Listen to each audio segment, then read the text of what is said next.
E aí, galera, bom dia. Estamos iniciando a gravação de mais uma edição do CoffeeCast, o melhor podcast da sociedade. E hoje nós iremos debater, nós iremos conversar, iremos nos debruçar sobre uma questão que é pertinente, é importante dentro do universo de mídias de ficção, mas que tem suas raízes no ambiente real, no mundo físico, né? Também do plano filosófico. Nós iremos debater aqui questões relativas ao maniqueísmo. Onde vivem, o que comem, né? Vamos trazer. O tema de hoje é maniqueísmo. E eu tô com... Fala, galera, eu sou o Robson. Pô, mano, que é isso, hein? Sou o estagiário, valeu. Tudo bom, gente? Aqui é o Davi Cardoso, o seu Dharma. E pra mim, maniqueísmo é um tema muito complicado pra ter uma frase. E aí, pessoal, aqui é o Anderson, o Game Over. E tem personagem mais maniqueísta do que o Saga de Gêmeos? E aí, Ruma de Nerd, aqui é Alessandro Santos, Zé Ninguém. Escolha seu lado, o lado do bem, o lado do mal, o lado negro, o lado da luz.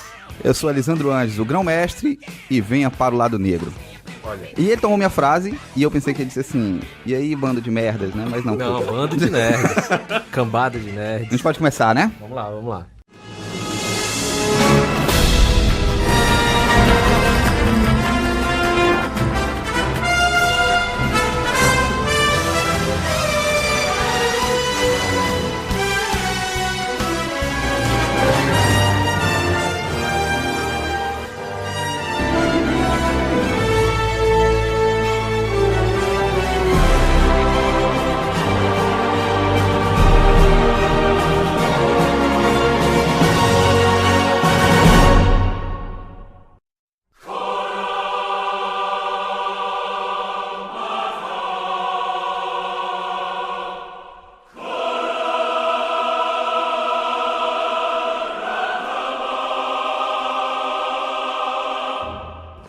Hoje a gente escolheu como cenário pra gente discutir, pra gente debater, uma das essências das construções narrativas dos últimos séculos, talvez eu possa dizer, que é a questão do maniqueísmo. Mas antes que a gente possa aprofundar, nos debruçar sobre essa questão de uma forma mais profunda, mais lúdica e trazer exemplos da cultura pop, eu queria que o Robson, como sempre, né, nos introduzisse nessa questão do maniqueísmo. O que você encontrou, Robson, de definição sobre maniqueísmo?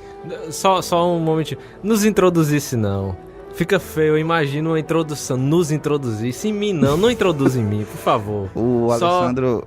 Comente, explique o que é o maniqueísmo. Então, defina. Eu não quero ser introduzido. Bem, primeiramente... De 5 a 10 linhas. Bem, primeiramente ela foi fundada... Ela o quê? Peraí. O maniqueísmo, a ideia do maniqueísmo, okay. Ela foi fundada, certo, na Pérsia por Manil Maniqueu, no século XI, né? E ele era um profeta de origem iraniana. E essa ideia, ela era baseada numa doutrina religiosa que afirma existir o dualismo entre dois principais opostos, que é o bem e que é o mal. É basicamente isso, então. Então, pronto. O Rob, ele fez essa pesquisa vasta sobre o maniqueísmo e ele nos trouxe... Não, mas eu acho que foi muito pertinente, né? Ele trouxe de uma forma bem sucinta o significado de maniqueísmo.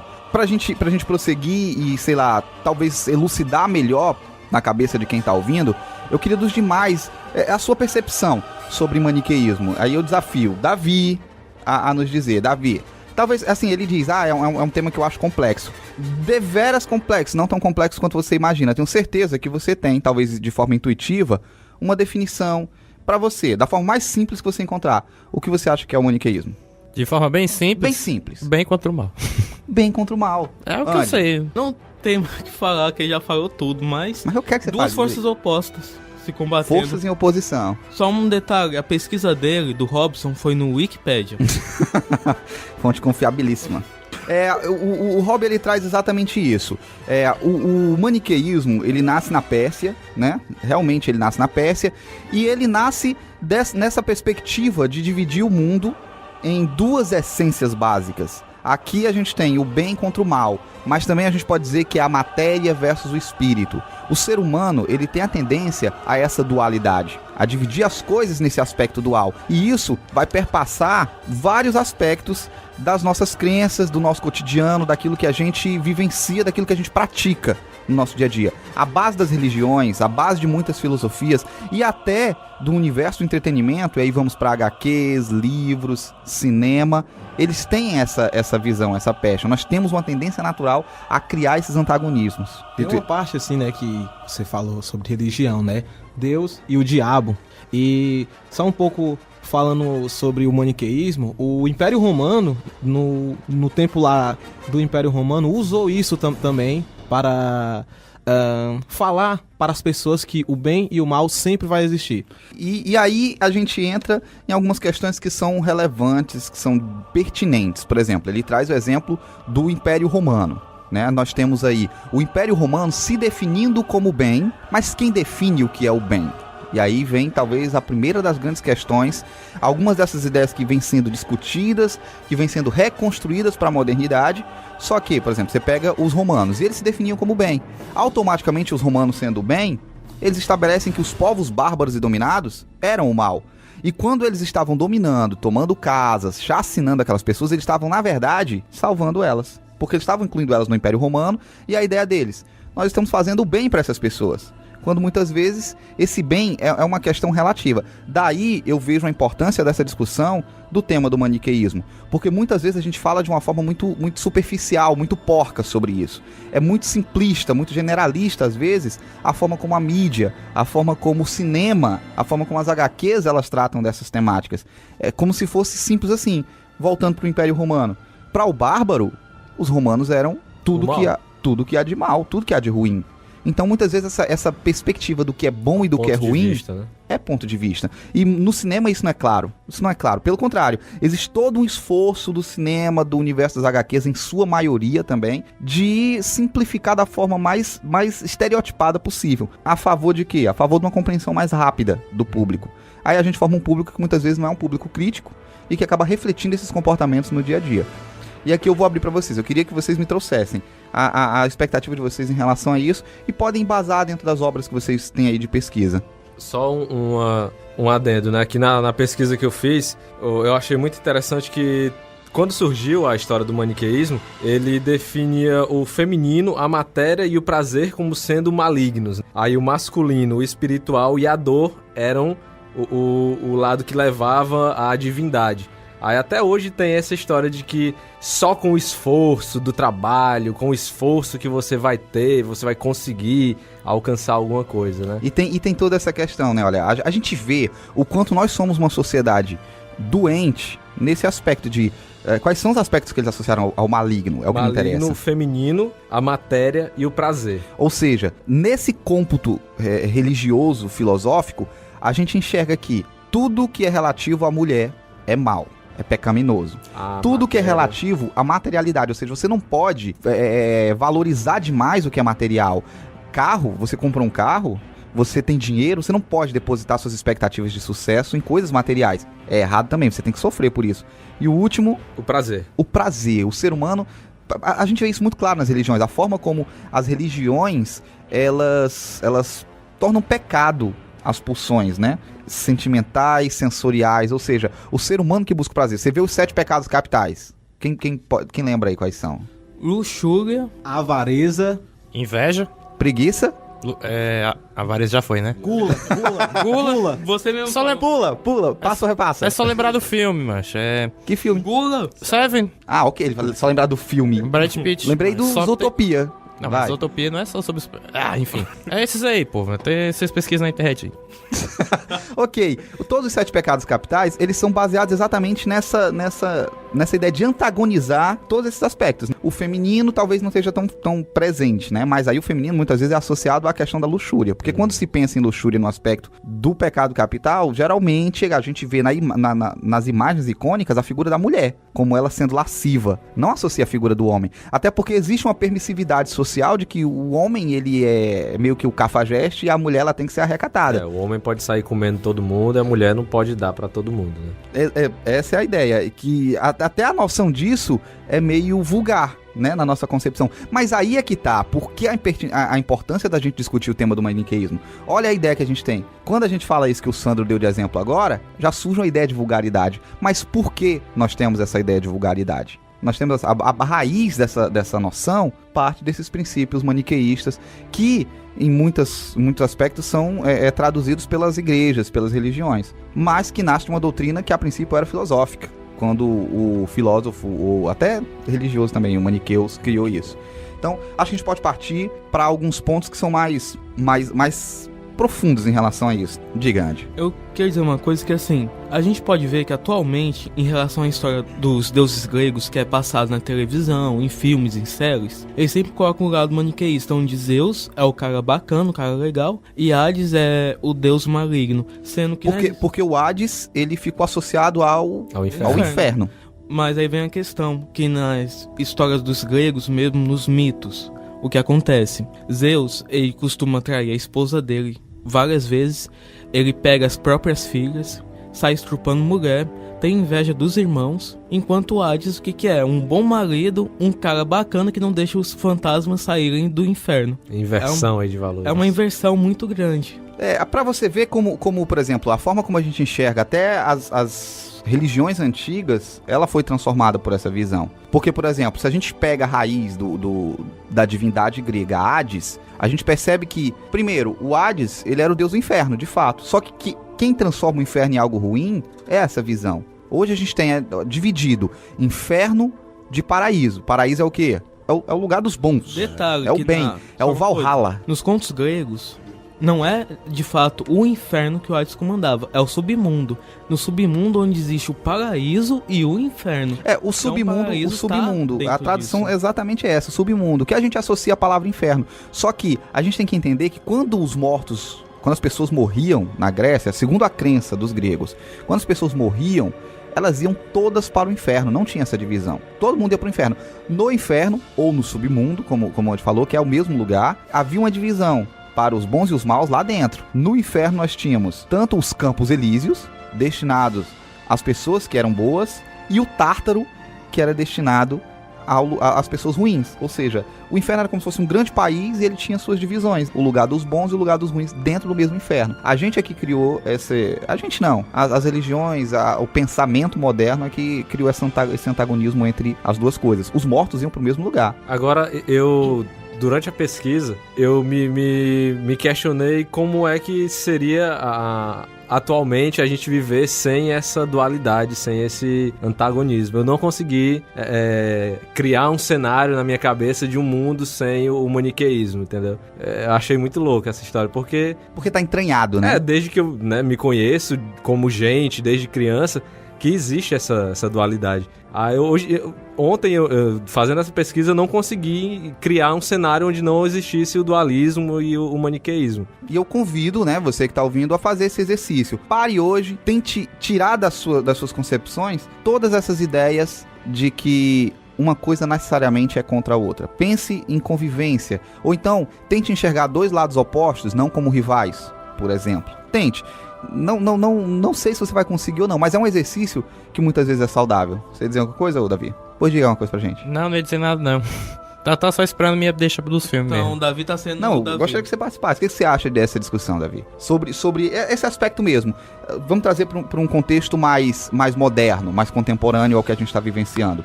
Existe, na sua concepção, uma forma de que a gente possa enxergar o mundo sem esses antagonismos? E onde você, por exemplo, pode trazer de exemplo que a gente vê esses antagonismos hoje? Cara, respondendo a sua primeira pergunta sobre imaginar um mundo sem o maniqueísmo, eu acho que se houver, é muito difícil. Porque como o Santo até falou, é muito difícil você perceber ou encontrar. Eu mesmo também nunca encontrei, não.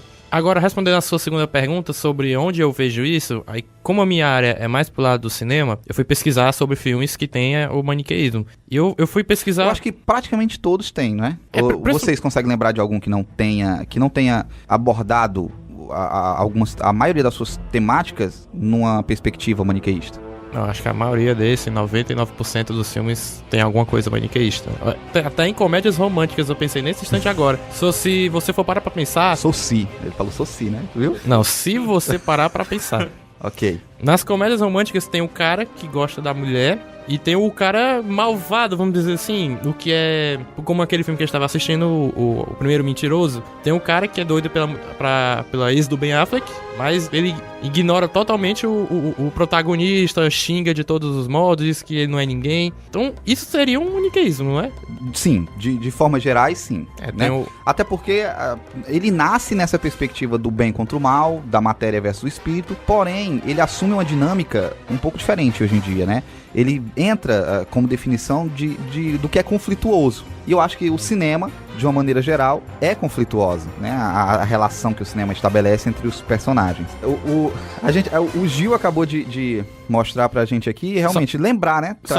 Só pra explicar, Gil é o gentil moço aqui da rádio que nos deixa gravar o podcast todo dia pra vocês. É o nosso Jarvis. Jarvis. O Gil acabou de mostrar aqui, realmente, é uma questão que ela é muito discutida, ela tá presente, ela é muito antiga e ela tá presente em diversas mídias. Ele nos mostra ali a música do Trem das Sete, do mestre Raul Seixas, né? Em que é toda uma brincadeira com isso, e a última frase dele é muito emblemática, né? Que ele diz assim: olha o mal, vem de braços e abraços com bem num romance astral. E eu acho que a história do bem e do mal, dessa dualidade, desse conflito, é exatamente isso. Ele vem realmente entre braços e abraços, né? Ora você vê um desequilíbrio para um lado, ora você vê um desequilíbrio para o outro, mas é uma temática, é uma perspectiva que ela nunca é vista de forma separada. Como uma pessoa pode dizer que algo é bom se não houver algo mal? A existência do bem pressupõe a existência de um mal. É como se fosse o yin yang, né? Tipo isso. Talvez, sim, mais ou menos. Como se não houver... Eu já acho que, por exemplo, a relação do yin yang é uma forma inteligente de você enxergar talvez uma relação diferente. Porque eu acho que yin yang não se trata de conflito, mas se trata de harmonia, é equilíbrio. E aí a gente chegou exatamente na raiz da questão. O maniqueísmo está relacionado a um conflito entre as duas partes. Enquanto, sei lá, numa perspectiva talvez mais saudável, a gente devesse entender que ninguém é de fato bom e ninguém é de fato mal. Aí eu vou dizer aqui, Hobbs, você já fez coisas boas? Já sim, muito. Já fez coisas... Você já fez coisas ruins? Também já. Você é bom ou você é mal? Pra mim eu sou bem. Aí é que tá a questão. Como você pode ser bom se você já fez coisas más? Como é que você pode ser mal se você já fez coisas boas? Nesse aspecto, a gente consegue enxergar que nenhum ser humano é de fato bom ou de fato mal. O que a gente tem é uma relação de tentar equilibrar essas duas pulsões que nós temos. Acho que todo mundo tem. Algum momento que você foi um babaca, algum momento em que você foi uma pessoa generosa. Acho que a ideia de Yang que o Davi trouxe é mais isso. É uma filosofia mais oriental, voltada para essa visão de equilíbrio, de você buscar em você um equilíbrio entre essas duas partes da equação que compõe o ser humano. É como se não pudesse existir apenas um lado, não como se existisse só a luz. Teria que ter a escuridão para equilibrar o processo também, né? No Yin Yang é essa a visão.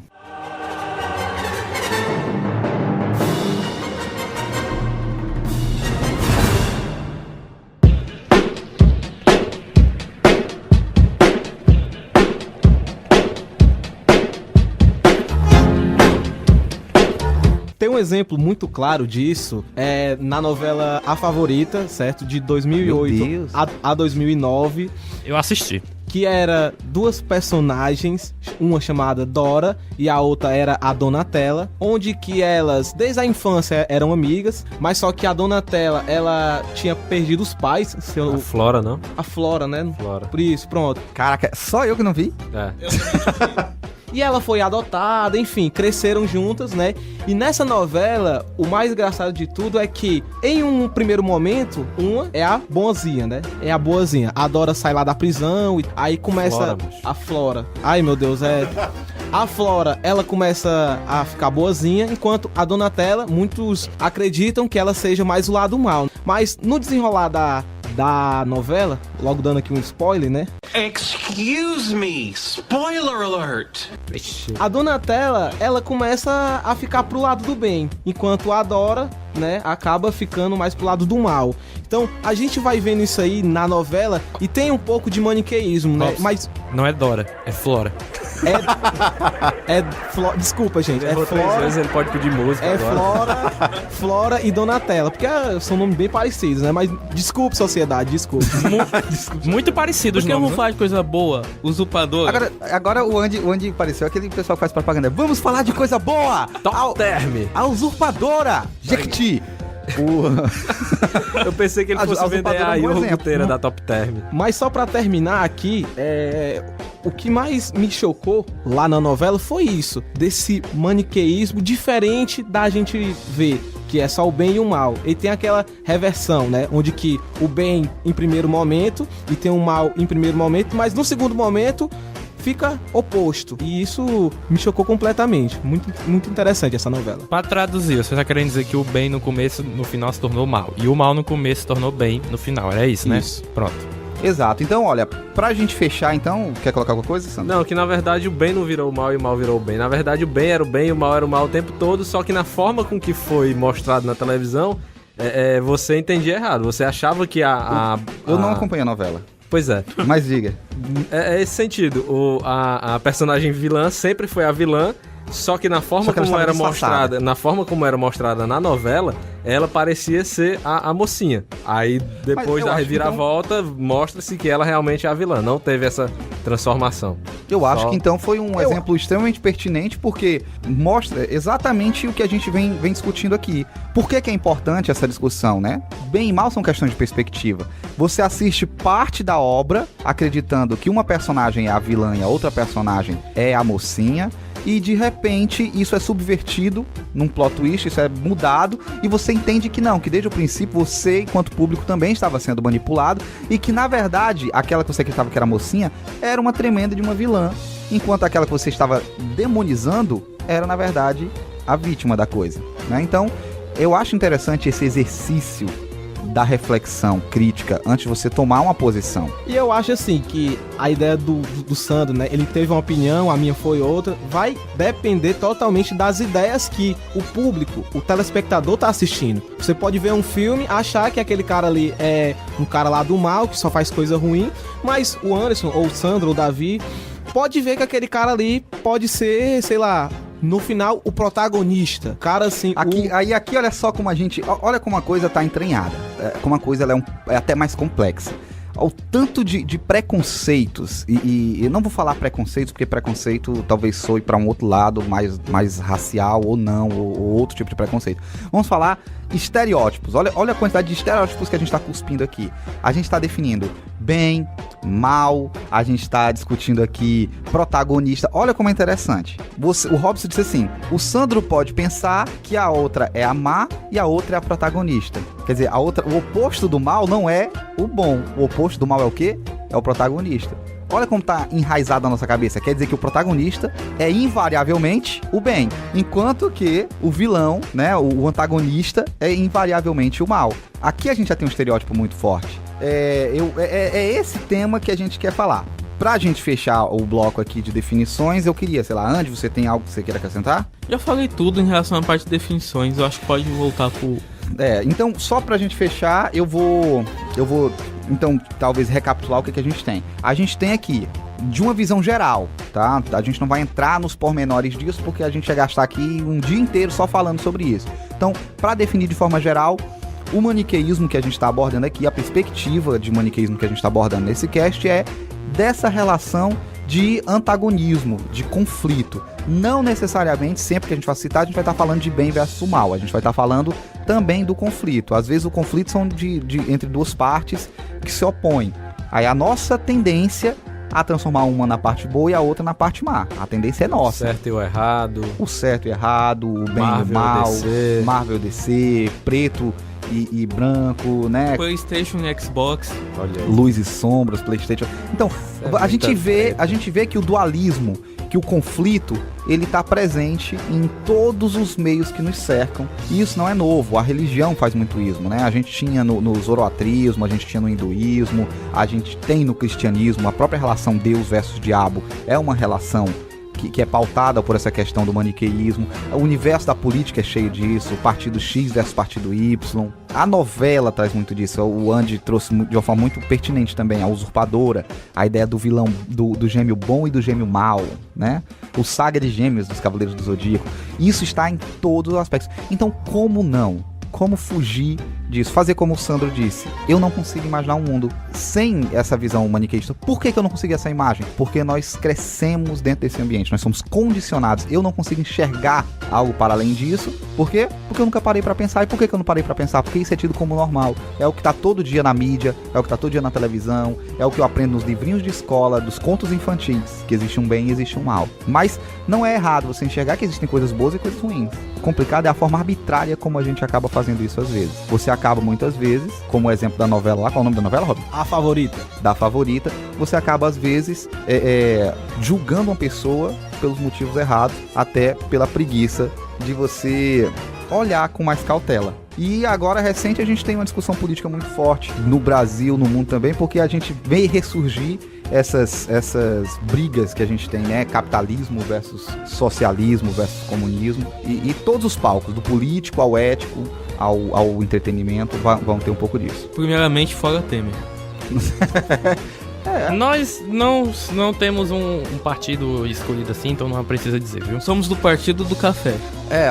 Aqui, que fique claro, né? O Sociedade do Café, a gente evita, às vezes, entrar nesse tipo de coisa.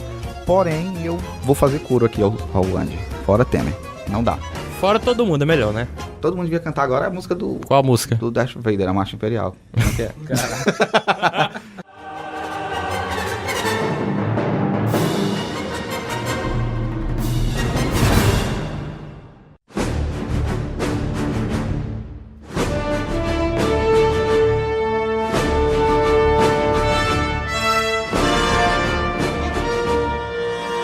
Então, começar aqui um segundo bloco. Pode ser? Pode. E nesse segundo bloco, eu queria agora exigir um pouco mais de vocês para que a gente traga exemplos. Acho que a forma mais fácil de a gente entender é com exemplos. E como o CoffeeCast trata de cultura pop, trata de entretenimento, vamos nos ater a esse tipo de exemplo, por mais que a gente possa tangenciar com outras coisas. Então, queria de vocês. Vou começar com o Andy, que é o nosso um especialista em HQ é o quê? HQista? HCólogo. HCólogo, boa. Um HCólogo. Só pra dizer que eu não sei se é isso mesmo, só inventei. Que seja. Então diga aí, Andy, dentro do universo do comics, o que você vê de mais marcado no maniqueísmo, assim, de perspectiva maniqueísta? Bom, vou citar um exemplo clássico, que é a Guerra Civil, começando pela primeira, onde nós temos a luta do Steve Rogers versus Tony Stark. Sendo que os dois lados têm seu lado bom, seu lado ruim. Aqui a gente tá falando dos quadrinhos da Marvel, né? Isso. Ok. Mas quem lê a Guerra Civil, vê que eles tentaram inchar totalmente o Stark pro lado vilanesco. Coisas que o Stark nunca faria na vida dele, fez no meio da Guerra Civil. Somente pro Capitão ficar como o lado bom, o lado do bem, e Stark ficar como o lado do mal. E aqui eu vou fazer um desafio, então, ao Anderson, ou a quem quiser, né? Nesse momento, por que você acha que os roteiristas escolheram um lado como o lado certo e um lado como o lado ruim? E por que esse lado foi o lado do Steve Rogers, do Capitão América? Primeiramente, precisavam ter um lado para ser dito como protagonista, porque nunca em uma saga de HQ onde tem... Andy, lembrando, aqui você tá de novo exercendo o estereótipo de que o protagonista é o bem. Não, mas é exatamente esse negócio que eles colocam nas histórias em quadrinhos. Sempre que tem dois heróis lutando, um tem que ser o errado e um tem que ser o certo. Eles nunca conseguem colocar a balança no meio. Mas por que o Capitão América é o protagonista? América. Nossa amada pátria americana. Justamente. Se fosse o Capitão... Se fosse o Capitão de Ferro e o Homem-América, né? Seria o Homem-América. O Homem-América seria o protagonista. Seria o herói, seria o lado certo, né? E agora nós tem a Guerra Civil 2, que vê a Capitã Marvel versus o Tony Stark. Aí qual o lado que eles poderiam pesar pro lado do bem seria da Capitã, pelo sentido Capitã Marvel. O nome já diz tudo. Mas estão pesando pro lado do Tony Stark justamente por ver o jeito que o pessoal ama esse personagem. Então resolveram deixar a Capitã como errada da situação, porque ela tá fazendo de fato muita burrada que eles colocam lá pra pessoa ler e pensar, essa mulher é burra, não tem como defender. Então eles não conseguem deixar, em meio da Guerra Civil, um lado que a gente pode escolher. Guerra Civil é de fato, acho que um grande exemplo dessa manipulação do maniqueísmo. Podia ser diferente. Mas aí já vilaniza a questão do feminino, né? Essa mulher é burra. Exatamente. Bom, mas eu acho que se fosse um homem nessa mesma posição, eles não iam mudar nada, porque eles queriam que o Stark fosse alavancado como o herói da questão. Outra coisa que eu quero citar em relação ao HQ é que tem uma história do Batman chamada Silêncio, onde a Era Venenosa controla o Superman. O Superman fica doidão lá e o Batman luta contra ele. A famosa questão do Batman contra o Superman. Mas o Superman só ganha... o Batman só ganha porque faz uma trapaça foda. Lois Lane... Não existe condição do Batman vencer sem um truque, cara. Exatamente. Mas esse truque dele, depois de tentar anel de Kryptonita, que não adiantou, tentar bombas, que não adiantou, o que ele faz? Botou o Kryptonita na sopa. Não. Jogou a Lois... Puxou a cueca e botou a Kryptonita dentro. Cuecão de Kryptonita. Vai. Boa ideia. Ele jogou a Lois de cima de um prédio. O Superman voltar assim. Deu certo. Torceu pra dar certo, né? Torceu. Já se dado certo. Aí a gente ia ter dois vilões, a Era Venenosa e o Batman. Quem era que tava doidão? Superman. Tá. Aí o Batman tava tentando salvar ele. Aí ele salvou como? Jogando a namorada do cara de cima de um prédio. Deu certo. O Superman voltou assim. Se desse errado, hein, mano? É isso que eu tava dizendo. Ia ser massa. Papoca no chão. Pá! Aí tem uma frase do Batman que eu achei que foi bem chocante em relação a isso, que o Batman disse: eu venci por motivo. O Clark é um cara bom. Eu sou um cara mau. O Batman já trabalhou essa ideia. Porque vê, o Superman, quando ele vai pegar os bandidos, ele não sai quebrando os caras. Ele pega, taca na prisão. Ele não dá um soco e destrói o crânio dos outros. Já o Batman sai quebrando todo mundo. Você disse que ele não quebrava ninguém. Na verdade, ele quebra muito os ossos de todo mundo e bota na cadeia. É isso que você quer dizer, né? Não, porque o Superman não faz isso. O Batman faz. Tá falando do Superman?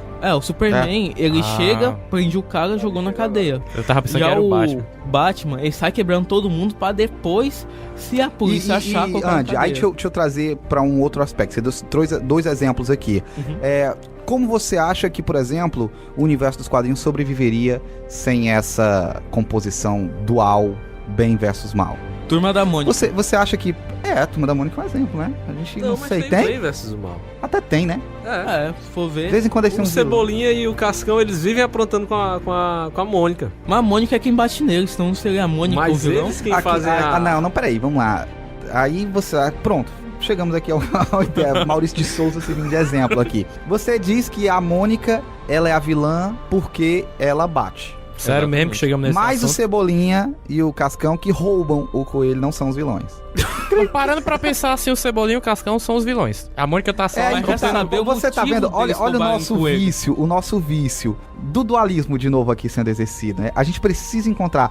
toda vida que eu mudar o enfoque, a ótica, eu vou encontrar um vilão diferente. Porque o Pica-Pau é o quê? É vilão ou bonzinho? O Pica-Pau, ele é um drogueiro. O Pica-Pau, ele tá no ácido direto. O Pica-Pau. O Pica-Pau, ele tá no ácido direto, ele é um lunático. Ele está para além de regras morais, tá? Ele é tipo o Coringa. Ele quer ver o circo pegar fogo. Isso mesmo, ele é o Coringa, porque às vezes a pessoa tá lá quietinha, aí ele chega lá e começa a perturbar picando o povo. Ele é o vilão. E o Mario?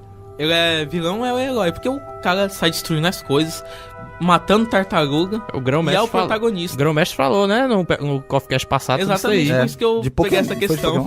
Não, foi de Pokémon, foi de remake. A gente falou de Mario em todos os podcasts. Não sei. Patrocínio, né, que a gente tá atrás da Nintendo. Enfim, ele esmaga a cabeça das tartarugazinhas. Ele faz o que mais aí? Quebra tijolo. Sabe quebra enfim, no último cast a gente já chegou a essa conclusão. Destruindo patrimônio, né? O Super Mario é um jogo que fala de vândalos. Detalhe, que usa cogumelo. Que usa cogumelo. Macho, tem coisa mais errada do que Mario, não, né? Então pronto, eu acho que o exemplo que o Anderson trouxe aí do Mario sendo esse vândalo, que é o Mario nos jogos dele, né? O cara sai destruindo as coisas. E fuma cogumelo. E é um usuário de cogumelo, mas é bem por aí.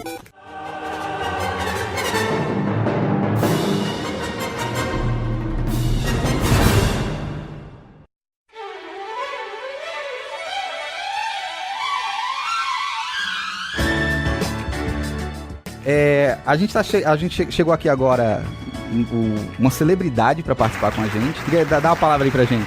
Olá, gente, aqui é o Emerson, aqui professor da faculdade cearense, e vamos aí falar, chegando agora sem saber direito o que tá rolando, só sei que o Mário fuma cogumelo e que o assunto é maniqueísta, o maniqueísmo, e como é complexo isso, né? Como é complexo e necessário, e linka até um pouco com a questão do clichê que foi já debatido aqui no grupo, com certeza. Né?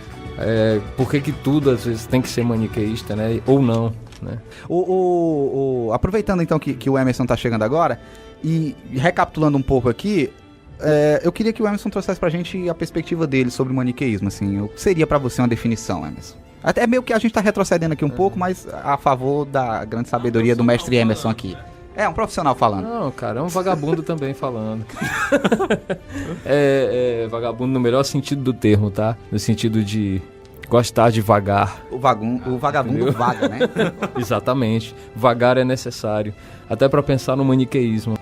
Então, cara, eu tava até comentando com um colega nosso aqui outro dia o que seria do cinema sem o maniqueísmo, né? Da ficção, eu diria. Ficção. Eu desafio um roteirista, sei lá, de quadrinhos, a produzir uma grande obra fugindo dos conceitos maniqueístas. Não tô dizendo que é impossível, mas é mais cômodo para que você basear todo o seu trabalho em cima disso. Vende, porque o maniqueísmo cai na fórmula que é universal. Eu acho que a grande questão do maniqueísmo, que você puxa lá da Pérsia, Manil Maniqueus é o nome do cara, um dos criadores aí dessa filosofia persa que virou uma religião. E Nietzsche vai falar de Assim Falava Zaratustra, que era o grande sacerdote maniqueu. Assim Falava Zaratustra, que é também um dos gurus de uma religião da época, Zoroastro. Assim Falava como é que é? Zaratustra. Eu conheço uma música clássica de um filme com esse nome, aquela música do filme 2001. Sim. O nome dessa música é essa daí que você falou agora. A gente tá numa mídia similar ao que seria um rádio, então vocês não puderam ver a cara do David de Eureka, sabe? Teve um inside ali atrás. Ainda bem que vocês não puderam ver. Quando o Emerson falou da obra do Nietzsche, a cara dele se iluminou assim. Arquimedes.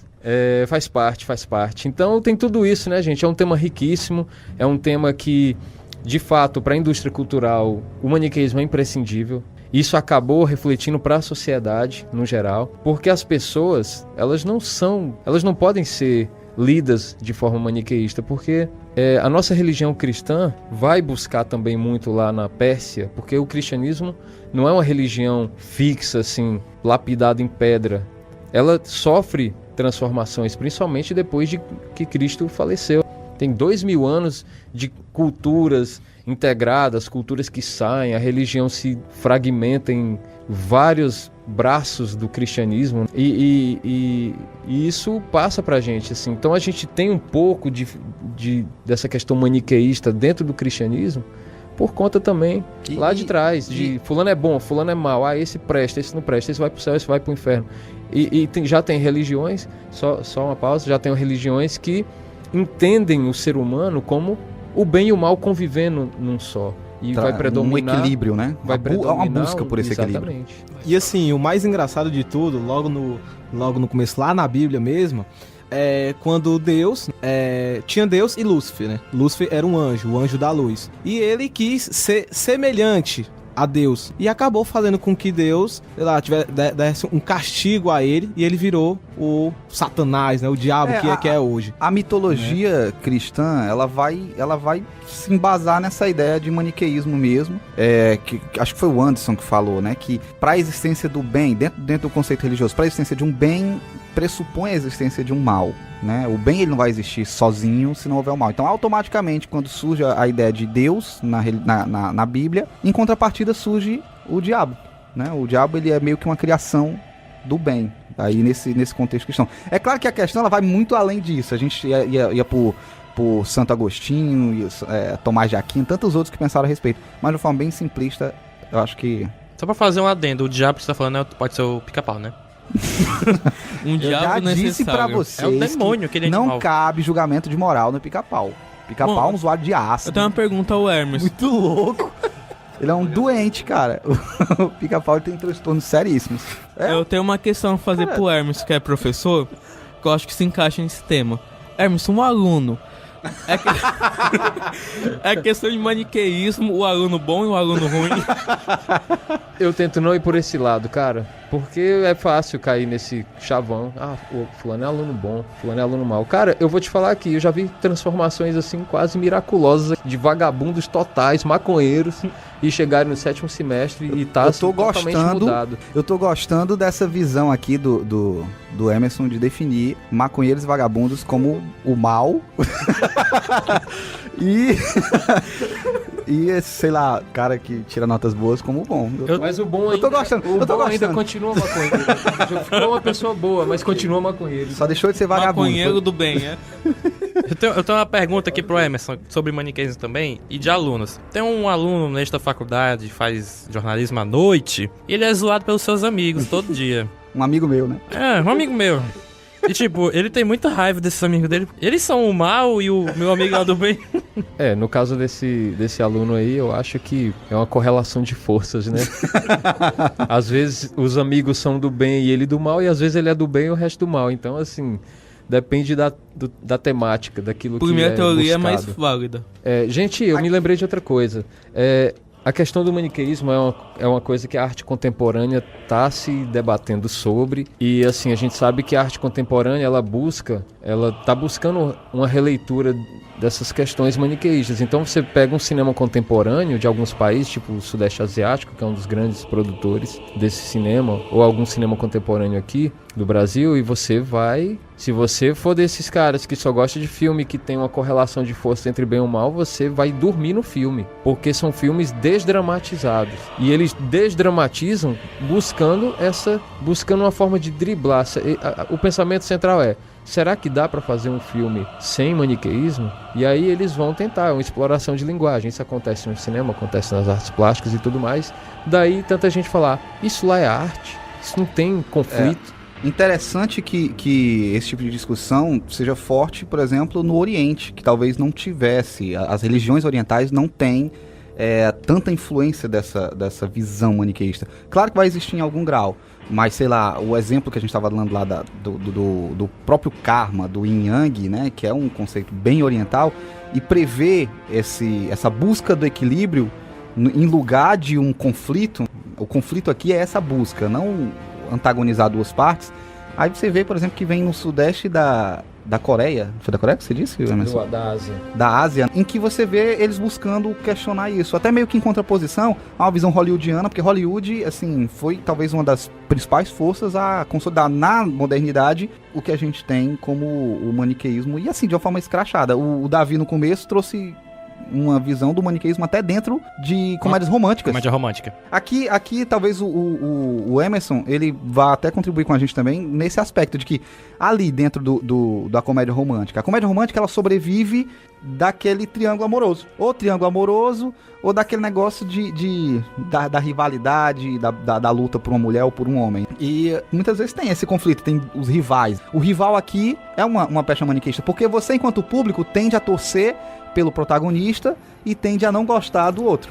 Com relação a essa questão da comédia romântica, tem muitos exemplos de maniqueísmo dentro do que seja uma comédia romântica. Será que ela seria uma comédia romântica tão popular se fosse uma comédia romântica entre africanos, por exemplo?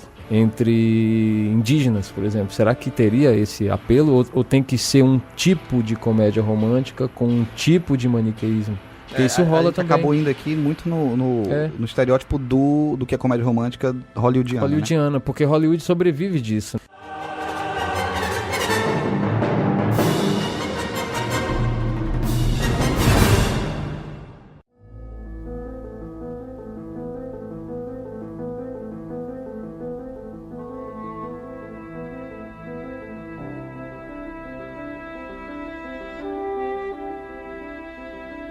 Só para vocês terem uma ideia do poder que é isso. Se a gente vivesse hoje nos anos 1920 ou 30 e fôssemos fissurados em cinema como somos hoje, de querer ir ao cinema a cada lançamento, nós iríamos ver um tipo de filme de faroeste na qual o mal são os índios. E na qual isso fica sedimentado na nossa cabeça de que todo índio ou toda pessoa diferente precisa morrer. E a gente estaria achando super normal e torcendo pelos cowboys e tudo mais. E como isso vai mudando, graças a Deus isso vai mudando um pouco, porque vem esses teóricos questionarem isso. Peraí, gente, como é que a gente vai ficar matando índio e rindo e querendo? Então, alguns cineastas também de Hollywood vão entender isso e vão se tornar minoria dentro de um cenário, vão se tornar minoria. Com o tempo passando, seus filmes vão trazendo elementos mais emotivos e mais humanistas que a gente, cara, é verdade, cara, eu acho que a gente tá pegando pesado com os índios. E aí outros diretores vão questionar, vão falar que ele é um comunista e tal, mas com o tempo aquilo foi plantado, a população chega, daí o poder da arte, o poder do cinema e o maniqueísmo tá muito dentro disso. Será que hoje a gente não acha que o mal, de repente, não é tão mal assim no futuro? Pois é, isso que o Emerson falou, que veio lá dos filmes do Faroeste, foi a minha primeira pesquisa que eu fiz sobre os filmes mais antigos que traziam o maniqueísmo, que era justamente os filmes do gênero Faroeste, que sempre continha o herói, e a mocinha também, mas o herói contra o bandido. Esse bandido podia ser, como ele falou, os índios, mas podiam ser também os pistoleiros. O clássico do Bang Bang é herói, até hoje a gente usa esse termo, é o bandido e o mocinho. É o artista do mal contra o cabra da peste. Não! É o cabra da peste. Não, que artista do mal? O artista contra o cabra do mal. Cabra do mal, é assim. Cabra da peste. Sim, os vilões sempre eram os índios, ou eram pistoleiros, ou eram caçadores de recompensa. Aí os atores mais famosos dessa época de filmes eram o Clint Eastwood e o John Wayne. E eu fiz uma lista de filmes aqui que contém essas histórias do bem contra o mal. Dê exemplo aí de uns 3. Eu fiz uns 10 aqui. Só 3, Davi. Não, tem a trilogia dos dólares, que é a do Clint Eastwood. Tem o Sete Homens e um Destino. Bravura Indômita, eu acho que se encaixa também. Tem... Acho que todos esses Os filmes do Sérgio Leone, eu listei também. Eu vi muita gente que questionava, sabe, vou botar uma aspa aqui, a morte do cinema west. Não sei se trata de uma morte. Eu acho que o que a gente assistiu foi... É porque hoje tem bem menos. Foi uma evolução da discussão exatamente desse tipo de coisa, né? Essa visão maniqueísta talvez não caiba mais hoje. Gente, mas Tarantino é western, total. Ele resgata isso, Eu listei aqui, Django Livre, ele se encaixa, né? Maniqueísmo. O escravo que vai atrás da mulher que foi presa pelo Leonardo DiCaprio. Bastardos Inglórios também. Bastardos Inglórios... Segunda Guerra, mas é Segunda Guerra, já não é faroeste. Mas com estética de western. E eu listei o último aqui, que é um recente, que eu acho que não tem tradução ainda. Se você disser Cowboys vs Aliens, eu tiro esse cast agora. Você acabou de me lembrar, Cowboys e Aliens. Tem esse também. Mas é outro. É uma forma de maniqueísmo esse filme. Que é Cowboys contra já que não pode matar índio, eles acharam... os alienígenas. De novo, o elemento desconhecido, né? Alienígena é a nossa realidade. O último que eu listei aqui, que é um bem recente, eu acho que foi do mesmo ano desse último do Tarantino, Os 8 Odiados, que também... Rango, aquele do Camaleão, aquela animação lá. Não, mano. É Bonnie Tomahawk. E eu achei ele diferente, porque além dele ser um faroeste, ele tem elementos de terror no filme. Mas nada sobrenatural, não. Tem um povo que é canibal. Ele começa a comer as pessoas lá na cidade. É o xerife, que é o Kurt Russell, que acho que saiu do 7 dos 8 Odiados, que tá igualzinho. E ele levou o Jack do Lost, um outro cara lá, e o cara da Invocação do Mal, que é o Ed Warren, partiram atrás dos caras, nem sabiam o que era direito, né? Pra chegar lá, no final tem as partes bem pesadas. Mas, enfim, no resumo, é mais uma vez o bem contra o mal. Mas por que você acha que os canibais são mal? Deve ter um motivo que estão fazendo isso. Mas enfim. Matar a fome. É assim, comer, né, cara? Gastronomia é o motivo da malignitude deles. Mas comer gente é o alimento deles. Carboidrato. Eu sei o que o Emerson pensou. E por que a gente come animais? E aí? O Emerson pensa assim, quem nunca, né? E é bom, né? Para com isso, cara. Vamos levar o podcast aqui a sério. Vamos lá. Eu acho perfeitamente válido. Retomando aqui, sei lá, só um paralelo ao que a gente tá falando do western. Eu acho que o gênero western, ele sobrevive agora um pouquinho adaptado, mas ele ainda tá por aí. A gente tem o Tarantino. A gente teve lá também agora há pouco tempo aquele com o Tommy Lee Jones, né? Onde os fracos não têm vez, que tem uma uma pegada meio western também, ele é né? chamado de New Western, novo...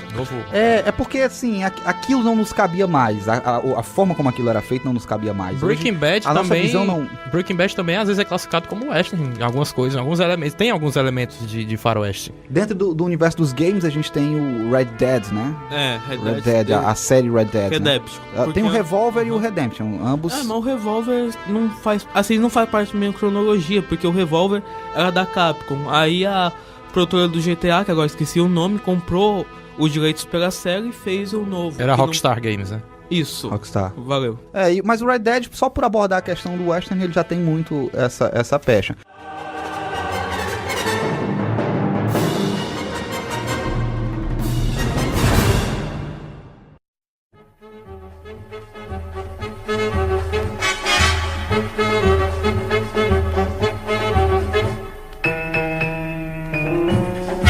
Trazendo aqui, o Rob, ele fez uma pesquisa pra gente desse aspecto do maniqueísmo dentro do universo dos esportes, talvez aí do futebol. E aí, Rob, o que foi que você encontrou? Bem, eu fiz aí o meu levantamento, a minha pesquisa em relação Aonde foi a pesquisa? ao esporte. Mas enfim, eu tenho vários exemplos de maniqueísmo, né, em relação ao esporte. Tem um que eu falei sobre a favorita, né, mas em relação a novelas, eu acredito muito que é bem semelhante o caso do Mario Götze, ex-jogador do Borussia Dortmund, que foi pro Bayern de Munique e voltou para o Borussia Dortmund, era ídolo lá, virou um traidor, enfim. Aí ficou essa questão do maniqueísmo lá. Agora, por que você acha que ele foi chamado de traidor? Porque, assim, o Bayern de Munique e o Borussia Dortmund, pra quem não sabe, são dois clubes alemães que é como se fosse aqui o Fortaleza e o Ceará, o São Paulo e o Corinthians. São rivais. Isso. Se você for, sei lá, pra um clube que é rival, o que é que a torcida vai fazer? Vai chamar de traidor, aqui, covarde. Olha, a gente vê que a torcida, ela reflete, ela reforça tudo isso que a gente tem discutido em relação ao maniqueísmo. O que a torcida está fazendo aqui? Ela enxerga o seu lado como o bem, como o lado certo, e automaticamente o que é alheio a mim, o que é meu inimigo, né? É o errado, é o mal. Eu não falar inimigo, porque inimigo é muito forte. Adversário, talvez seja mais... Isso pode dar um adendo aqui? Claro. Nós temos aqui um torcedor do Fortaleza, que é o Davi, e um torcedor do Ceará, que é o Robson. A gente qual é o lado bom e qual é o lado ruim? Fortaleza, claro que é o bom. Aí aqui é que tá, olha, o futebol, ele tem muito isso. Na verdade, eu acho que qualquer tipo de relação que sobreviva do conflito, ele vai ter esse aspecto. Talvez seja interessante um pensamento crítico para evitar o que acontece, por exemplo, nas torcidas organizadas. Porque eu não entendo às vezes o outro como meu adversário numa competição. Eu entendo de fato como meu inimigo, ou como aquilo que é errado em relação ao que eu acho que é certo. E isso às vezes justifica o meu discurso de ódio, da agressão, da violência. É o que você tá vendo. O jogador foi tratado como traidor, quando na verdade ele é um profissional. A torcida chama ele de traidor. Por quê? Porque a torcida enraizou esse pensamento de que, poxa, ele trocou o lado certo pelo lado errado, né? Então, poxa, ele não pode ser outra coisa senão algo ruim. Tem vários casos aí, né? O Ronaldo, que jogou na Internacional e foi pro Milan. O Luiz Carlos, né? Que jogou no Ceará e depois foi pro Fortaleza. Enfim, foi pra isso aí. E agora, falando um pouco aqui mais de esportes, não voltado ao futebol, mas os outros tipos de esporte. Tem um caso lá da Rupsolo, que é também do futebol feminino, né? Goleira, né? Dos Estados Unidos. Dos Estados Unidos, que ela postou uma foto lá nas redes sociais, né? Dizendo que ia se preparar por causa da zika, da chikungunya. E o que foi que a torcida fez? Toda vez que ela pegava na bola ou cobrava um tiro de meta... Zica! Então faz um tipo disso, né? De maniqueísmo. Outros exemplos, no atletismo, aqui nas Olimpíadas aqui no Rio de Janeiro, Thiago Braz, brasileiro, com o francês Lavillenie, do salto com vara. Ele foi vaiado, enfim, foi tratado como o cara mau, enquanto o Thiago Braz, ele foi tratado como o bonzinho. Eu acho aqui, e eu não sei se os demais vão concordar, mas que, por exemplo, o esporte, ele tá nos trazendo a visão exatamente do que é danoso. Não só o esporte, acho que a política também tá fazendo isso recentemente, mas o quão é danoso a gente ter essa visão simplista dessa questão do maniqueísmo, né? De eu tratar as pessoas como meus inimigos, às vezes, sem ter um pensamento mais crítico em relação a isso. Aí, às vezes, você vê, por exemplo, vou falar num debate político, ou até a questão lá do francês mesmo. Eu não parei para refletir a respeito e, de repente, fica mais importante derrubar, provar que o outro tá errado, do que, de fato, ter um debate em que eu possa aprender e ensinar. Porque ele é meu inimigo, eu não tenho o que aprender com ele. E por ele ser meu inimigo, assim, eu não preciso absorver. Ele está errado. E quando eu admito que uma pessoa está errada, ela não tem o que oferecer.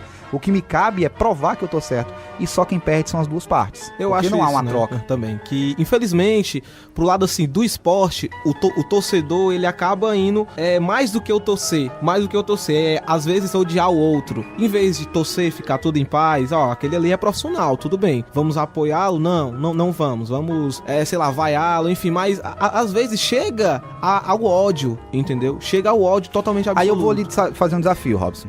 A raiz desse ódio, o que é? O que é o motivador? O principal, acho que, eu não vou dizer o esporte. Eu não vou citar o esporte como o principal causador. Mas, às vezes, as pessoas, as personalidades, né, que grande parte da sociedade tem isso, esse pensamento. Eu posso, sei lá, citar aqui como o Davi e eu. Um torce Ceará e o outro Fortaleza. Contrário. Mas, enfim, vocês entenderam, sociedade. Mas o Davi, ele não é aquele cara de totalmente que odeia o time e que faz tudo. É um fanático. Então, e eu posso ser um cara que só vou assistir por gostar. Então, o fanatismo, às vezes, ultrapassa isso. Ultrapassa totalmente isso. Falando em esporte também, e pegando um pouco do gancho do que o Elisandro falou, eu acho que o esporte, o futebol principalmente, ele só reflete, ele é um reflexo, um potencializador do que a sociedade apresenta como problema. Que a gente tem internalizado, né?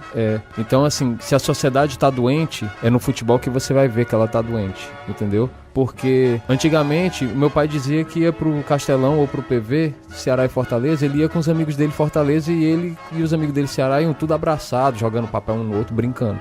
Era uma outra sociedade, era outro tempo, e aí com os problemas no tecido social danoso como a gente tem hoje, é no futebol que você vê isso escancarado.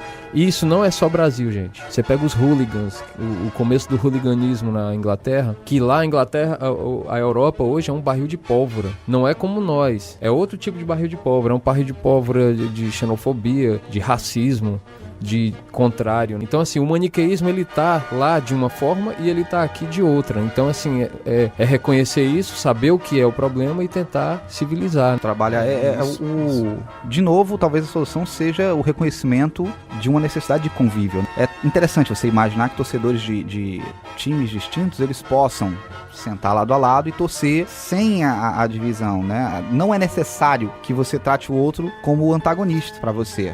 Eu acho que é muito disso mesmo. É uma carga, mas também é fruto de quê? De anos reforçando esse conceito da rivalidade de uma forma muito agressiva. A gente vê que as ideias de maniqueísmo, elas vêm se transformando, ela vem se contextualizando. Hoje talvez a gente tenha uma dificuldade maior de definir em alguns aspectos, porque ela ganhou outras dimensões, porém, o Gil tinha trazido aqui um exemplo antes, vou trazer um personagem simples que talvez sirva pra gente entender. Eu digo o personagem do Batman, dos quadrinhos. E a gente vê que é um personagem, eu vou trazer o Batman porque ele é um cara que ele tá frequente, né? Ele enfrentou vários momentos históricos. O Batman começa de uma perspectiva muito simples, né? Você tem muito claro que o Batman é um herói e o Coringa, o Pinguim é o vilão. E assim, não tem. O vilão é tudo de ruim, o herói é tudo de bom, não tem nuances ali. O vilão é vilão porque ele é vilão, acabou. Ele não tem questionamentos, ele é um cara que ele não pensa em nada, ele só pensa em fazer o mal. Ele não tem exatamente um propósito. O propósito do vilão é fazer o mal, o propósito do herói é salvar, a mocinha, é ser o bom. O tempo vem passando e a gente vem vendo reinterpretações desse Batman até chegar numa visão moderna. Recentemente a gente teve os filmes do Christopher Nolan e nos quadrinhos também o Batman tem refletido isso. Do cara que é o quê? Perturbado, de um cara que ele se questiona, que a sociedade questiona suas motivações. O Batman era invariavelmente o herói e agora, de repente, a sociedade do universo do Batman ali na Gotham, ou até a gente mesmo, começa a dizer, ele é herói mesmo? Porque ele pega o cara, ele espanca, ele quebra um osso. Quem dá o direito a ele a sair na rua e fazer justiça por mim? O discurso é dizer, o Batman está certo, é o mesmo discurso do miliciano na rua, do policial que sai sem farda e vai fazer justiça com as próprias mãos. Quem define o que é justiça? Quem é ele, Batman? Ele não tem nenhum aval da população para fazer o que ele faz. Ele faz porque ele quer, de uma forma até ditatorial. Ele definiu, eu vou combater o crime. E ele definiu o que é o crime para ele. Então, de repente, tem toda essa questão. Ele passa a ser encarado muito mais como um cara perturbado, que sofre de traumas e que o que motiva ele não é justiça, é vingança. Então, de repente, a gente vê um personagem que antes era totalmente unilateral se transformar nessas nuances. Eu acho que hoje a mídia tem trazido um outro tipo de conflito que talvez seja interessante, talvez seja um pouco fruto dessa reflexão sobre o que é maniqueísmo. Diz, Andy. Você pode ver que o Batman é perturbado a partir do momento que ele tem esse negócio de cada órfão que ele vê na frente querer transformar um sidekick dele. O Michael Jackson também, né? Por exemplo, o Batman já teve a gente vê que o Batman é perturbado quando o cara se fantasia de um morcego e sai na rua, né? Bom, antes morcego do que a roupa do Robin. E ele era milionário, né? Não precisava disso. Milionário, é excêntrico, né? Você vê, por exemplo, quem é fã de quadrinhos, e até tem no cinema também, o Kick-Ass, né? Eu acho que é uma paródia bacana do Batman. É um cara que vai lá, decide, eu vou fazer justiça, se veste... O Big Dead, né? Todo mundo pensa que é o Batman. Não, o Big Dead não, tô falando do Kick-Ass mesmo, porque o Kick-Ass vai pra rua... Mas o Big Dead eles parecem com o Batman, que você falou que é intencional, foi uma brincadeira com isso. Foi. O que quer, você vai pra rua, vai fazer.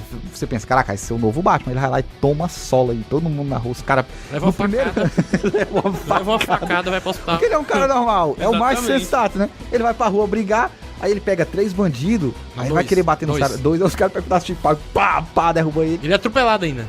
Né? Então eu acho legal.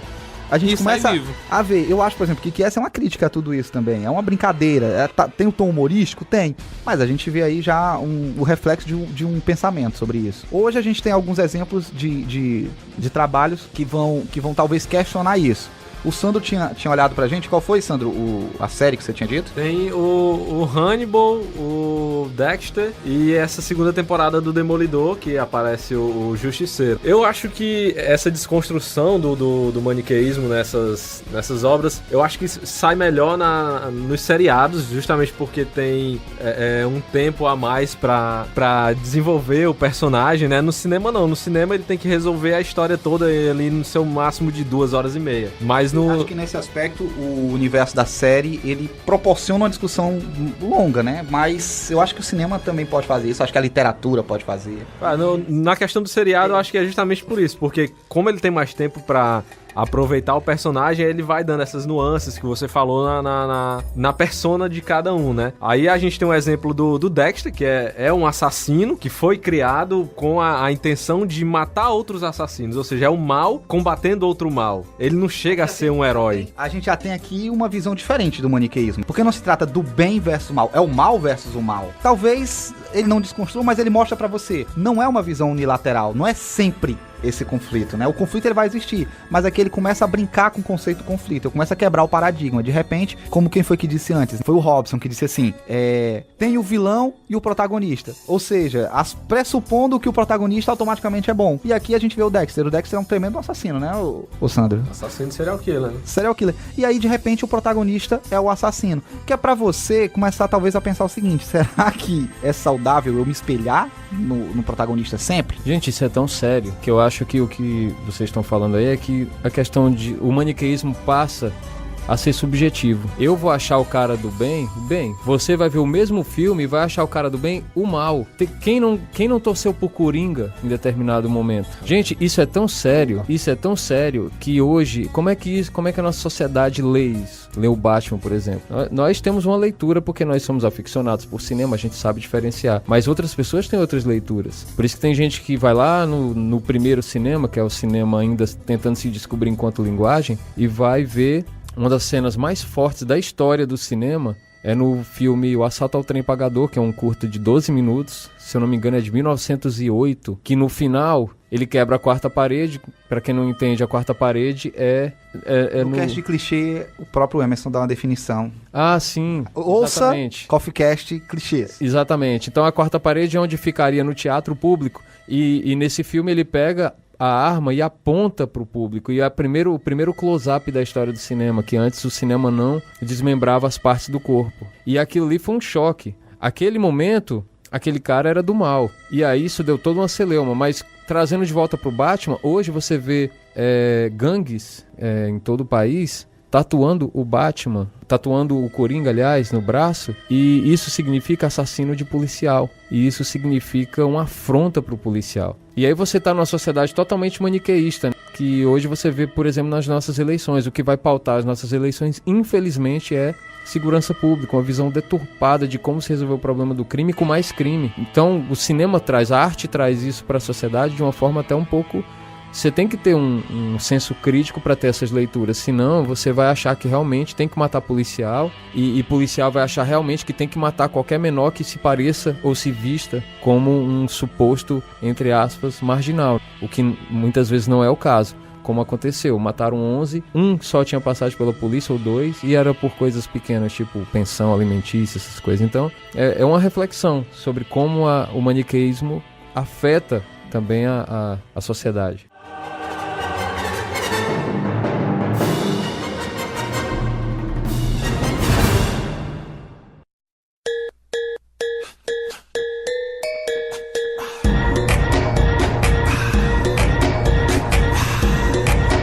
Tem outro exemplo, agora eu acho que eu vou fazer aqui no Coffee Cash o momento pergunta. O filme Velozes e Furiosos, a negada fica roubando carro. Caralho, a negada. É porque ele tá no meio, ele tá nesse meio. Ele tem tatuagem. A negada. Roubando carro, entendeu? Fazendo racha. Essas coisas assim... Fugindo da polícia. Roubando banco, enfim, Aí fica assim a dúvida. Essa negada é do bem ou do mal? É essa a pergunta, né? Mais outra, o Jason Statham, né, que faz o Velozes e Furiosos 7. Os filmes dele são todos, assim, ele é o... É nessa parte que eu quero chegar já. Ele é o bonzão, né? Brucutu. Isso, ele é o Brucutu.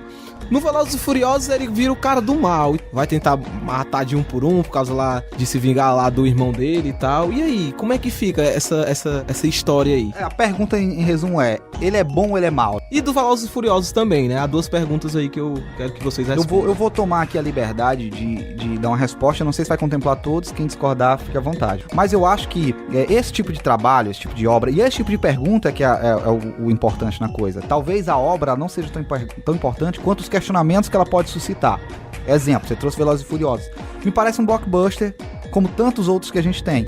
Mas, por ser blockbuster, tem menos valor? Não tem.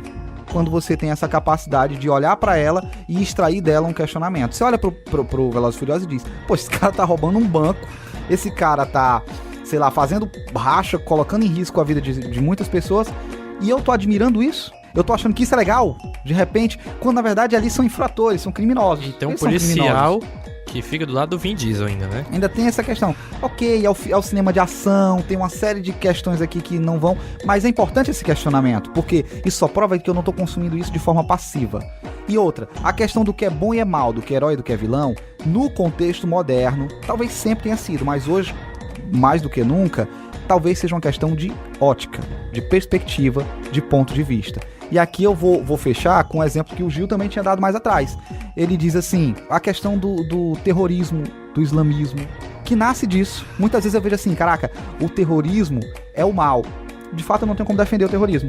Porém, é muito simplista dizer que o muçulmano é mal, que o islamismo é mal. É muito simplista. Tudo questão de ótica, eu tô julgando uma perspectiva de um Estado que é basicamente cristão, de um Estado que nasceu e cresceu no embrião do que é capitalista, e de repente que invade territórios. Eu tô olhando pela ótica americanizada da coisa. Então sim, nesse aspecto eu vou ter a tendência a dizer que eu sou o bem e que o terrorismo é o mal, e que o terrorismo é o mal, mas que o islamismo é o mal. Quando você inverter a ótica, você vai ver que o próprio islâmico, ele vai enxergar o oposto, ele vai enxergar que os valores islâmicos são o que está certo e que ao usar o terrorismo, eles estão na verdade praticando o bem. Que destruir uma potência capitalista como é os Estados Unidos, ataques à democracia americana, ao regime de poder americano, na verdade são atos de heroísmo, eles não se enxergam como os vilões.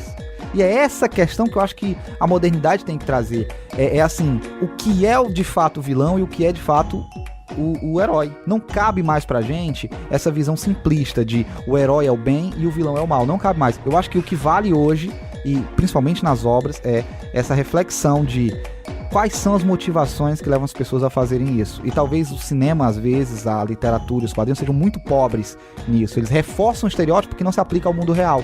Aí eu acabo reproduzindo esse comportamento no dia a dia. Só vou fechar com um exemplo.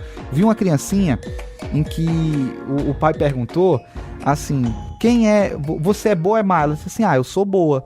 E quem é mau? Ela disse assim: eles. E essa ideia de eu sou eu e eles é eles é a raiz de todo o problema. As pessoas não se enxergam como nós, as pessoas se enxergam como divisão. Eu faço parte de um grupo, você faz parte de outro grupo, e isso justifica violência. Foi assim com a Segunda Guerra Mundial, onde os judeus foram colocados na pecha do que era ruim, e isso justificava toda a agressão. Assim justifiquei a escravidão. Os escravos, eles representavam algo de ruim para o valor cristão. Então assim, é sempre assim, é nunca se colocar no lugar do outro. E o cinema, ele às vezes reflete uma visão cega. Ainda tem obras que estão tentando discutir isso. O Sandro tinha falado da série lá, por exemplo, do Demolidor, que tem a discussão do Justiceiro e o Demolidor, né? Que são dois heróis brigando, e a única coisa que eles têm de atrito é a opinião de ponto cada de vista. Um, no final das contas, quem tá assistindo fica indeciso. Quem de fato tá errado aqui? Porque talvez o mais importante seja isso, o que é certo e o que é errado, e não quem é bom e quem é mal.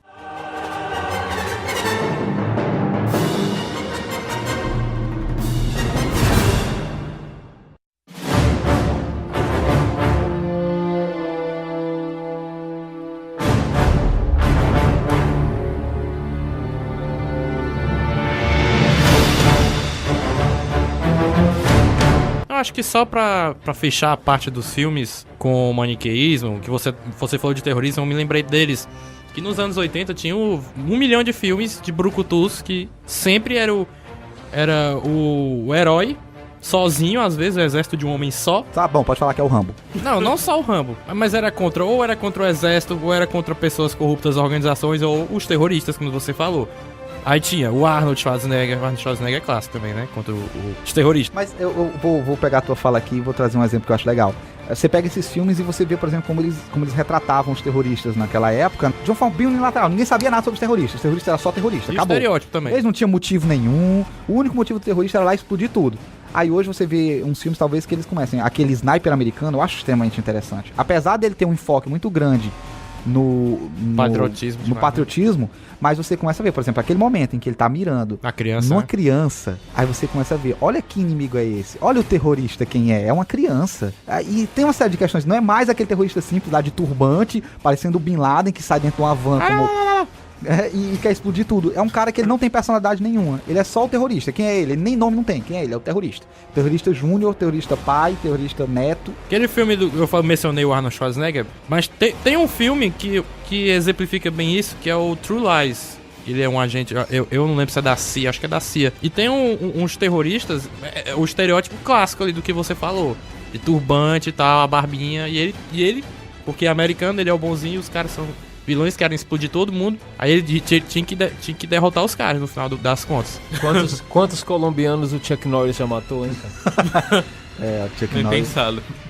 Se ele não exterminou, andou perto. Tinha o Stallone, o Steven Seagal, Van Damme, Kurt Russell, Chuck Norris, Jason Statham, Dolph Lundgren, Charles Bronson, Bruce Willis e Wesley Snipes. Tem um bocado ainda, mas é os que eu fiz a lista aqui só pra encerrar mesmo. Ok. Pra gente partir pra um momento final, né? Eu acho que essa discussão ela renderia muito mais. A gente começou a pincelar, então fica a dica pra você que tá ouvindo de não parar por aqui. Se você ouviu, faça o exercício de refletir, de buscar, faça que nem o Sandro, né? Tente imaginar um mundo onde não exista o maniqueísmo. Tente ler, faça suas leituras, assista suas obras de uma forma menos passiva, tá? Mas eu queria de um de vocês aqui, que estão participando, só pra gente fechar, o que a gente tira de aprendizado sobre uma reflexão acerca do maniqueísmo. Ninguém sabe, vão passar por Hermes, que ele é profissional nisso. Não, eu não sou profissional, gente. Digamos que eu seja mais curioso, né? Gente, qual foi a pergunta mesmo? Assim, só pra gente fechar, assim, dizendo de forma bem resumida, por que é importante essa reflexão acerca dos conceitos maniqueístas? Ah, sim, lembrei. A importância disso está no fato de se pensar nisso. O próprio fato da gente pensar no maniqueísmo já significa algo que não está automatizado. Porque o maniqueísmo, gente, ele está automatizado na gente. Só da gente separar um podcast para isso, significa que a gente está questionando algo que a gente automatizou. Então, pense direitinho em que momento você está sendo maniqueísta ao julgar um filme, durante um jogo, um ao game, decidir por uma ideologia política. Ao decidir por uma ideologia política e tudo mais. Então, o maniqueísmo, essa coisa de eliminar o mal, pense bem, tente usar a perspectiva. E se você estivesse do outro lado? E se você for o mal de alguém, né? E se você for o mal de alguém, exatamente. Então, isso tudo a importância desse podcast, eu acho que passa por esse questionamento que você pode se fazer a partir de agora que está ouvindo.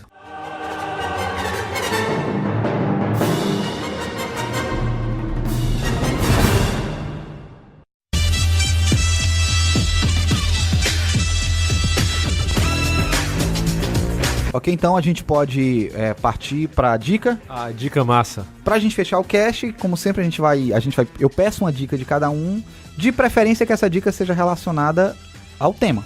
Bom, tenho 2 dicas massas sobre game. Uma é sobre a franquia Metal Gear, ignorando esse último que vai sair porque ele não presta, onde tem o maniqueísmo envolvendo o confronto do Big Boss contra o Zero, e também um jogo chamado Danganronpa, que a história é totalmente baseada na luta entre esperança e desespero. Ok. A minha dica massa, na verdade, é sobre o PES e o FIFA, onde que os dois jogos, um da Konami e o outro da EA Sports, vai ficar no mesmo mês. É no dia 13 de setembro, que é o PES, e o FIFA no dia 29 de setembro. Sabe que esses jogos são caros, né? Tu vai furar o bolso da galera. Não, eu sei, mas pra quem tem uma qualidade financeira vai pouco melhor... Vai na locadora, você joga, não tem mal nenhum. Enfim, paga 10 conto aí. Pra ter um pouco assim, né, como o Elisandro falou sobre o maniqueísmo, veja se um é bom, o outro é mal, né? Qual é o melhor, se é mais atual, se não. Diga assim. Mas no caso desse maniqueísmo é feito pelos fãs e não pela... Não, isso. Não, mas eu entendo. Não pela empresa, mas vejam aí o FIFA e o PES 17. Quem gosta do PES vai jogar o PES, e quem joga do FIFA vai jogar o FIFA. Mas eu aconselho ver os dois, né? Até bem melhor, porque pra ver como é que é as coisas, a imagem, enfim, o jogo. Ok, assim, Davi. E veja. Como o Gil nos mostrou anteriormente e que o Emerson falou, a minha dica massa, que vai estrear mês que vem, é o Shaolin do Sertão. O trailer já saiu há alguns dias e mostra claramente o bem contra o entre aspas, o mal, né? O Tony Tora Pleura. Eu gosto, ele gosta de brincar com essa linguagem, né? Bom, já que eu não posso dar a dica do Shaolin do Sertão, que já foi dado, a minha dica é Aquários. É um filme que tem dado uma polêmica aí por toda a questão do impeachment. O conteúdo não tem nada a ver diretamente com isso, mas o fato do novo governo ter colocado a censura para 18 anos como uma retaliação ao filme ter sido apresentado em Cannes e todos os atores com a plaquinha Fora Temer e a sociedade internacional discutindo a situação do Brasil, né? Então, a retaliação do governo foi colocar para 18 anos um filme que não trata disso. Não assisti ainda, vou assistir hoje, daqui a pouco. Mas pelo trailer e pela sinopse a gente vê que não tem nada de... Eu acho que podia ser até tema livre, já que se trata de uma briga imobiliária. Fala de política, mas... Acho que tem um certo maniqueísmo nisso. A Sônia Braga, ela não quer sair lá da casa dela e o povo quer que ela saia à força, né? Isso, então assim, só resumindo, a Sônia Braga no filme, ela tem um apartamento que ela mora há mais de 20 anos, uma grande construtora do Recife quer comprar aquela casa dela para demolir tudo e construir não sei se é um resort ou um mega empreendimento, e ela resiste em sair. Então é um tema recorrente do Kleber Mendonça, que é o diretor do filme, que ele fez isso em O Som ao Redor, que é essa questão da especulação imobiliária, né? Então vale a pena assistir Aquários. Só pra mencionar, o que o Emerson falou sobre a censura do filme ter sido 18 anos. Devido à pressão que fizeram sobre isso, o Ministério da Cultura, né? Ele reduziu a censura pra 16 anos. Então, a propaganda já foi feita. Eu nem tava sabendo desse filme e agora já vou assistir por causa disso. Vai lá, Sandro. Pronto, minha dica massa é um filme que saiu agora há pouco tempo. É uma animação da Warner DC, que é a Piada Mortal, clássico aí da DC, que aí traz mais uma vez a cena do coito. Tem a cena do coito também, tem a suposta morte do Coringa, né? Do Coringa. E eu fecho o quadro de dica massa trazendo algo que é clássico, mas que eu acho que tem uma discussão pertinente em relação ao maniqueísmo. É a obra, qualquer dos filmes, de preferência veja todos, do George Lucas, o Star Wars.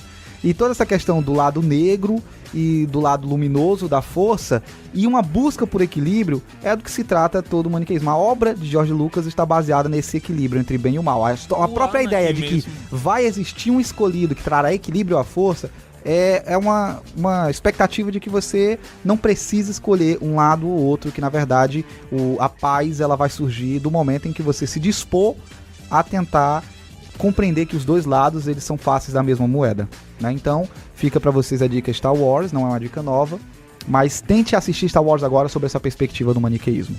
É isso aí, galera, agradeço a vocês, curta nossa página, acompanhe nosso conteúdo, valeu, é nóis. Valeu, negada.